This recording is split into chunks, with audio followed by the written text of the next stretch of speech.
coming up in the next half hour. I know this sounds bad. I'm glad that cancer came along when it did. This kind of cancer. Prostate cancer. It's common and curable if caught early. And the cure comes in many forms. He said the best thing for us to do is to sit down and talk about what do you want to do. 2 men, many choices, 2 very different treatments. And radiation therapy delivered from outside or even inside the body. Little radioactive seeds, they call it, about the size of a grain of rice. They actually place them inside the prostate. Radiation, surgery, or something else entirely.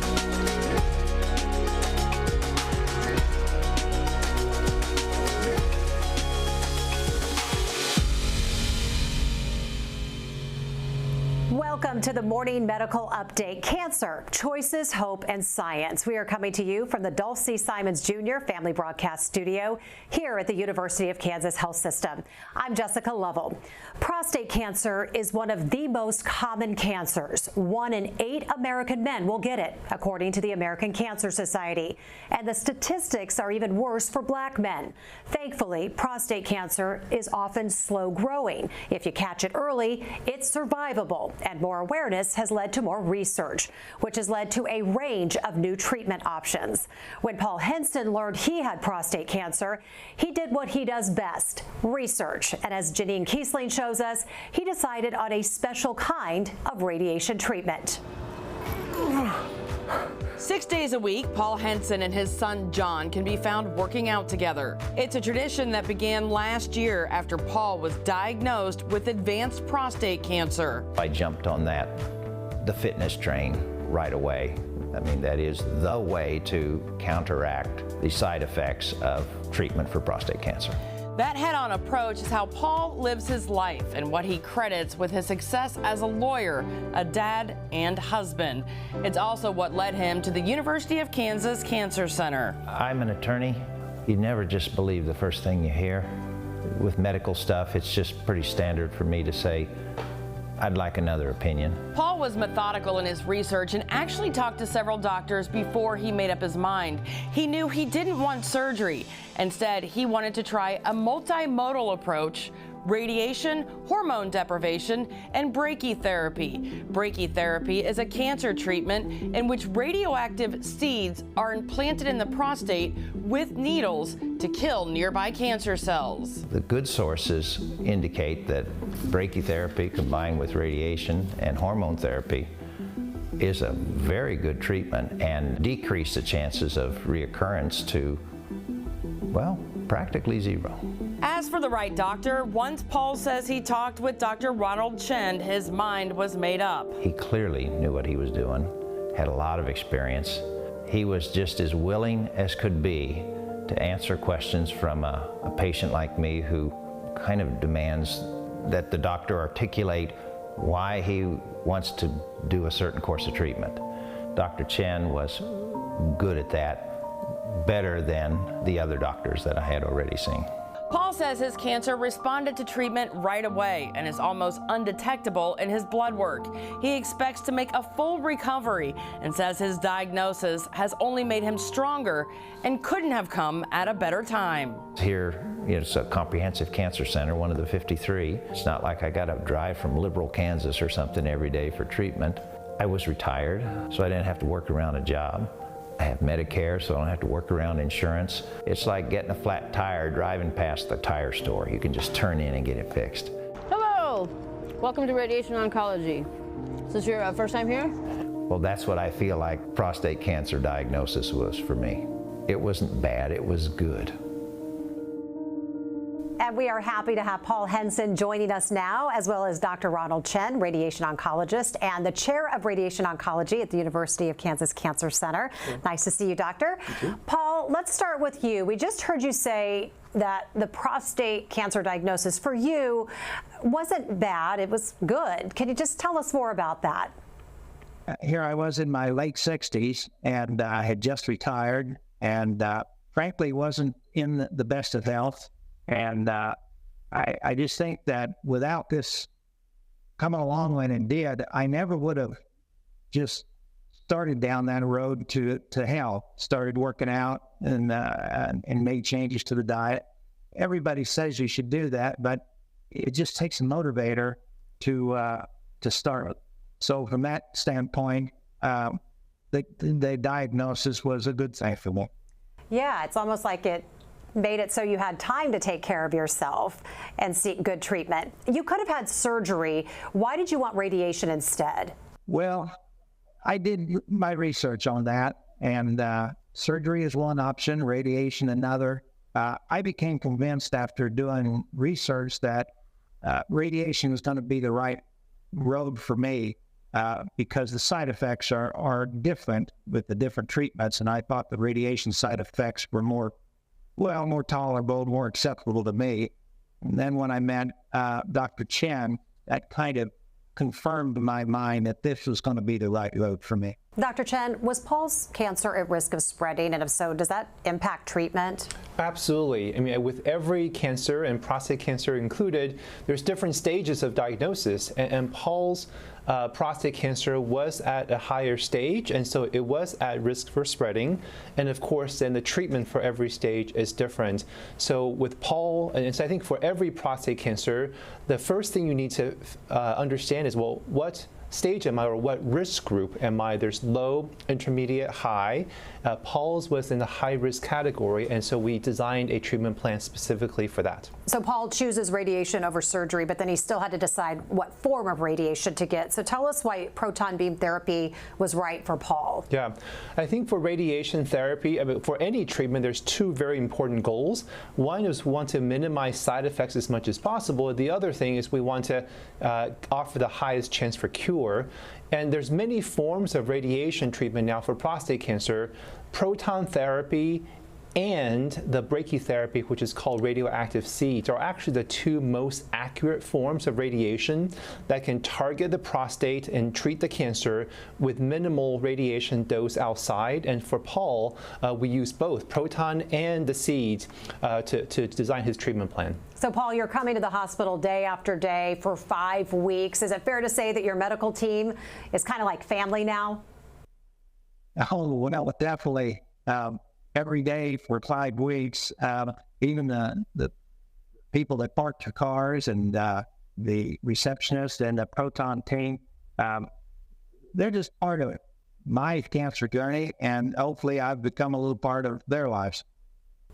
Certainly so. So after proton therapy, why the brachytherapy? Why place radioactive seeds inside Paul? Is this common, Dr. Chen? Brachytherapy actually is a very effective way to treat prostate cancer. There's long-term clinical studies to show that it's very safe and effective. For Paul specifically, because his cancer is a higher risk, which is more aggressive, brachytherapy was a really important part of his treatment. In this procedure, we were able to put little radiation seeds directly into the prostate.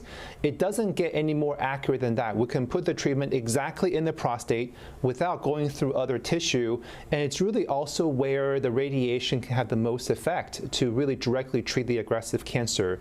And so for Paul, the proton therapy helps us treat a little bit of an area outside the prostate, and the brachytherapy really focused on inside the prostate, and that combination to us offered the best chance for cure for Paul's cancer. So during all of this, Paul, you've been getting hormone shots basically to wipe out your testosterone. Are you still getting those? Well, I am. In fact, I went in for my very last hormone blockade this week. So the testosterone will be blocked for, well, a period of time. I kid my wife saying, hey, there is just no testosterone in this body, period. Another thing you've been doing, you've been working out a lot. Is this above and beyond doctor's orders? Well, I think the level that I do it, when I became aware of what the side effects to the hormone treatment were going to be, loss of muscle, loss of bone density, I just decided that is not the way to age gracefully, is to allow yourself to get weak. So John and I made a commitment that we would work out 3 days a week, and then I work out by myself 3 days a week. And we've now continued that for, 10 months since the diagnosis. Good consistency post-surgery. Dr. Chen, does working out help with these side effects? Is Paul doing it right? Absolutely. Well, with any cancer treatment, there could be side effects, and with hormone therapy, one of the possible side effects is fatigue and maybe some weight gain. And what I always do is I encourage patients, even going through treatment, to be active. And in Paul's case, he's actually more active than he was before treatment, and being active can actually counter some of these side effects like fatigue and muscle loss, and Paul's doing it just right. Yeah, Paul, keep it up. So also, Paul, stay with us as we meet another prostate cancer patient. We're going to come back to you and Dr. Chen here in just a moment. Instead of radiation, this man wanted his prostate taken out completely. Here again is Janine Keesley. Randy Collins loves life. It only takes a minute talking with Randy to learn why that is. His family, his faith, and the Kansas City Chiefs. He's definitely the biggest Chiefs fan ever. Whenever he says show up in Chiefs gear, that's what we do. Randy and his wife Lila started dating when they were teenagers. Together, they have 7 children, and they are a tight group. So when Randy learned his prostate cancer, which had been laying dormant, was now at stage 2, his doctor sent him over to Dr. William Parker at the University of Kansas Cancer Center. Of course, this second opinion would be a family affair. It was me, my wife, my daughter, my sister who lost her husband, and my brother Kenny. They had to ask for permission for all the family to come in one room so they can help me make the decision on what I wanted to do. That meeting that we had with him, though, it did help us to better make our decision. Like, he did have the knowledge and give us enough information and explained it in a way that was understandable. All right, you ready for this? Yes. Okay. One big surprise was learning that prostate cancer is a leading killer of African American men. All right, let's get it done. Right. Get you on the flip side of this thing. Information that helped Randy and his family choose surgery because removing the prostate offered the greatest chance for Randy to enjoy a long, healthy life. With his team from the University of Kansas Cancer Center, Randy is ready to put cancer behind him and get back to living the life he loves. Get up, dust yourself off, and try again. You know, like the Chiefs did. It took them 50 years, but they got it done. And of course, in his Chiefs gear with us today is Randy Collins. So glad you could join us alongside your daughter, Camille. We also wanted to invite your urologic oncologist, who is also your surgeon, to join us here at the desk, Dr. Will Parker. Good to see you. Good to see you again. So Randy, I'm curious, a lot of patients can't have their entire family along for a doctor's appointment because it's kind of hard to get everybody to agree or on the same page. Randy, just tell us a little bit about who came to your appointment. What was that like? It was my brother, my wife, my daughter, and my sister. They came to the meeting with Dr. Parker, and we're all close. My whole family is close, so they wanted to be a part of my decision on making what I wanted to do.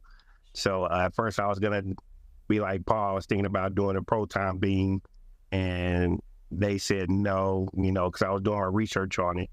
And they said, just go ahead and get it taken out. So I thought about it for a couple of weeks, and then I called Dr. Parker, and Dr. Parker said that was a good decision.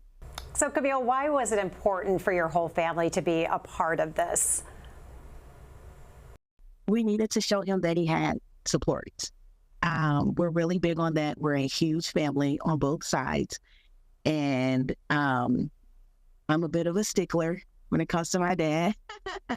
And he can sometimes be a little hard on himself. So we definitely needed to be there and show him that he was making the right decision and that he had the support that he needed throughout that decision and the process. Sure. And Dr. Parker, I bet you love it when it's kind of a family affair. Everyone's there listening and taking in the same information. And I've seen those clinic rooms, not a lot of space to fit in the family. But what was it like, though, to have everyone present when talking about Randy's care and treatment? I mean, at first, beyond the logistics, which I think we had to get really creative to get everybody into the room, I think it's so important to have everybody who's engaged in this subject in the room together. Making the decision about cancer treatment often is more than just an individual decision. It's a family decision. You need your support structure to know what's going on. And it's really important to me that everybody in Randy's family knew what was going on, what the options were, so that everybody could get their answers, the questions that they had answered. Sure. And Camille, what kind of support or guidance did you give your dad along the way? Mental support, physical support, just really, oh, Daddy, don't. I ain't crying. I'm sweating. That's not a tear, that's sweat. Just encouragement as well. I'm the oldest, and I always feel like I have to be there again, physically, mentally, just to push him and let him know that everything's going to be okay and that he has the people here that needs him here. So I just, yeah, that's pretty much it. Well, it's okay. We can see the family love here. It's okay, Randy, to leak a little bit, okay? Dr. Parker, clearly surgery was a good choice for Randy. Are there different types of prostate surgery? It can't just be one size fits all, I would imagine. Correct. It's definitely not. And I think this really goes into what Dr. Chen was alluding to earlier about radiation.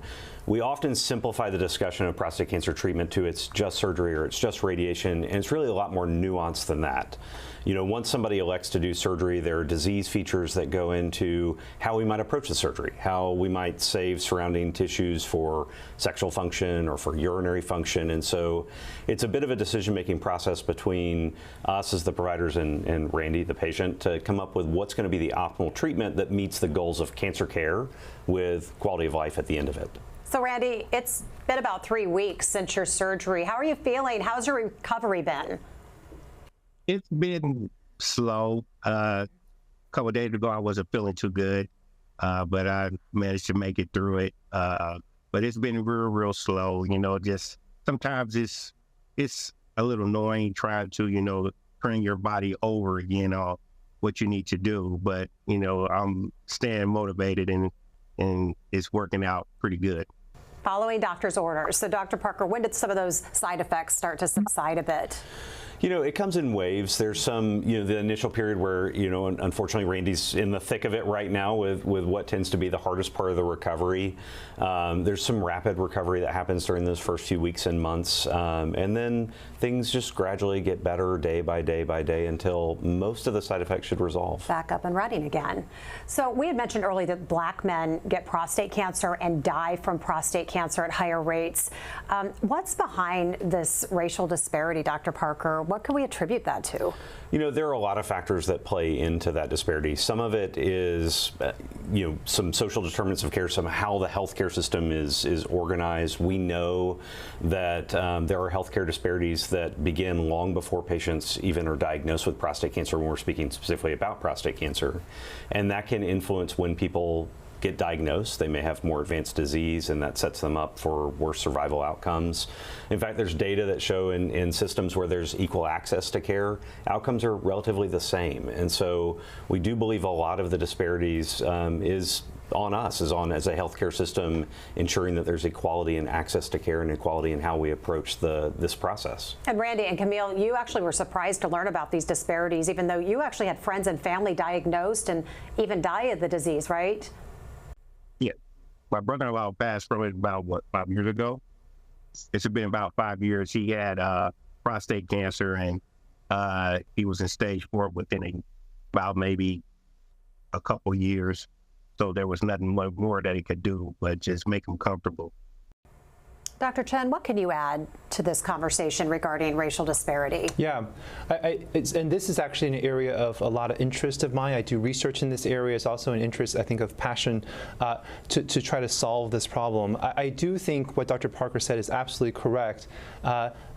There are some groups of men, like African American men, who are more likely to develop prostate cancer. They're more likely to develop at a younger age. There's also, I think, some groups of patients who have different treatments and may not have heard about all the treatment options before they jump into what they decide to do. I think one of the major ways to solve the disparities is one with screening. I think for men, getting screening when they're of age, whether it's 40 or 45 for African American men, getting screening on a yearly basis to catch it early is one big way to solve the disparities. And I think the other thing is really for men with prostate cancer need to be informed of the treatment options that they have and choose the right treatment for their disease. And I think with both of those things, disparities can significantly reduce. Let's back up and talk about the most important part, as you said, screening. Again, tell us those ages and when men should start thinking about getting screened. Yes, there actually is a little bit of controversy that people may hear about prostate cancer screening. A PSA may or may not be accurate and all that stuff, but actually it is quite well established that cancer screening saves lives, and prostate cancer screening saves lives for men. I think some of the guidelines would say that for an average male, age 50 is when you can start screening, and that often includes a PSA test annually with your primary care doctor. So age 50 is the usual age. For men that are at higher risk for developing prostate cancer, whether you have a direct family history, your brother, your father, your grandfather have had prostate cancer, or if you're African American, also a higher risk, then that goes up to either age 40 or 45. But those are the numbers to remember: 40, 45, or 50 for average risk. That's when men need to have screening on a yearly basis. Dr. Parker, anything to add regarding the importance of screening? No, I would second. I mean, this all begins with screening, right? There is data that show that we improve survival, men live longer, we treat better when we have early detection, and that's all driven by appropriate and early detection, right? Screening. And so I think it's very important to be advocates for your health. Unfortunately, as Dr. Chin commented, prostate cancer screening is controversial. And so it's not that your primary care physician may just automatically offer you screening. Sometimes you have to actually ask for it and say, hey, I'd like to have this done. And knowing those ages, as Dr. Chin was pointing out, is so very important. Very important to know. So we've talked about surgery, we've talked about radiation, but there's also a newer treatment called high intensity focused ultrasound, or HIFU. And Dr. Parker, we want to show some animation of what HIFU is. Just better explain what's happening and how it kills this cancer. Absolutely. So high-intensity focused ultrasound is a way of delivering energy to create heat to try to ablate parts of the prostate as opposed to treating the whole thing. So when we do radiation surgery, we're removing or radiating the entire prostate. This is a way of saying, well, maybe if a person has a very focused or localized prostate cancer, we could just target that area and treat that one location. And that's what this aims to do. There's very good data for success rates and control with using this approach. And so essentially what this graphic or this animation is showing is just how this is delivered. Well, we love answering questions directly from the community. We ask medical teams for some common questions that they get from patients. And the first one is, if diagnosed and doctors say, well, just watch it, what does watching it mean? And I think what they're asking is there some type of risk spectrum. Dr. Chen? Yes, I briefly talked about this before, but I think the first question, somebody diagnosed with prostate cancer, the first question you should ask is, well, what stage am I, or what risk group am I? And in prostate cancer, based on your numbers and the biopsy results, you're either low risk, which is the best group, or intermediate, or high risk that gets more aggressive, or metastatic if it's spread outside. And so for low risk, which is often the slow growing kind of prostate cancer, this is when active surveillance or just monitoring would be a great option without having to jump straight to treatment. But if you have more aggressive cancer, intermediate or high risk, then oftentimes treatment is more appropriate and we don't want to just watch it. Next question, Dr. Parker, what is and how reliable are the PSA tests? So PSA, or prostate-specific antigen, is a blood test. It is a good test, not a great test. So I think a lot of the controversy about this is related to the fact that PSA is an imperfect tool in screening for prostate cancer, but it's the best first tool. Like most things in medicine, nothing is perfect. There is no absolute guarantees with anything, and PSA is subject to those same issues. Another question is, once I'm done having kids, do I need a prostate? Well, I mean, so the prostate is a reproductive organ, so if we're going to go just pure once I'm done, then no, you don't need a prostate anymore because that's its sole job is for reproduction. Unfortunately, the prostate is also anatomically situated in a part of the body that you would like to keep your prostate if you can, because it does have functions with urinary control and sexual function beyond just reproduction. I want to get to today's takeaways. Randy, let's start with you. What's your message for everyone watching and hearing your story? Swallow your pride. You know, go get checked out, you know, for prostate cancer. It's just, especially among Black men, you know, they need to get checked out. You know, it's a very uncomfortable thing, but please get checked out. You know, your life is more important than, you know, your pride. Yeah, I love that. Swallow your pride.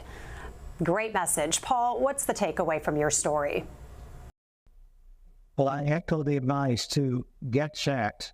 And more than that, I mean, 1 out of 8 men are going to face this. The doctors will do their part and give us the best treatments that are available, but we have to do our part. And that means having the right diet and the right exercise routine. You can't just sit around and let all the rest of the body functions deteriorate. Like they say, aging is inevitable, but getting old, well, that's voluntary. And it takes some motivation, and it takes a lot of discipline. But we want to age gracefully. We want to we want to have a good life for the decades we have left. So my message is get out there and get active. Paul, Randy, and Camille, thank you so much for being with us today and sharing your stories with us. We really appreciate it. Dr. Parker, what is the most important takeaway from today's talk? For me, with prostate cancer, it's understanding this is an incredibly nuanced and complicated disease. And so it's very important, if you're going through this, to make sure that you get second opinions, that you get the information that you need to make sure that you're able to make an informed decision. At the end of the day, an informed decision requires information. And so don't be afraid to ask questions. Don't be afraid to try and seek out the experts in the field that you need to talk to make a decision. Like both of you. Dr. Chen, what's the takeaway? Well, actually, I have a very similar message as Randy. It's about screening and the importance of screening. You know, we show the risk groups and the stages of prostate cancer. With screening, we can diagnose more people toward the low risk end, where we can either watch it or there's a high chance for cure. That's what we need. Without screening, if we don't go to the doctor and have our annual PSA check, without screening, we're going to be diagnosed more at the high risk or metastatic end, which is not what we want. So age 50 for normal risk, age 40 to 45 for higher risk men to start screening. PSA test is not perfect, but is a very good screening test, and we need to do it. And ask for it, you said, Dr. Parker, Correct. if it's not being presented to you. Thanks again to all of our guests, and thank you for watching. Coming up next week. I just was taking a shower, washing, and then I felt a lump. Breast cancer, from diagnosis to treatment and beyond. So many people keep telling me how strong I am, and it's not that I'm trying to be strong, it's just I have 4 kids that need me. Since the moment I was diagnosed, I wanted to get this thing out of me. Specialized doctors working together, improving the odds of survival. Someone you love will live because of this cancer center.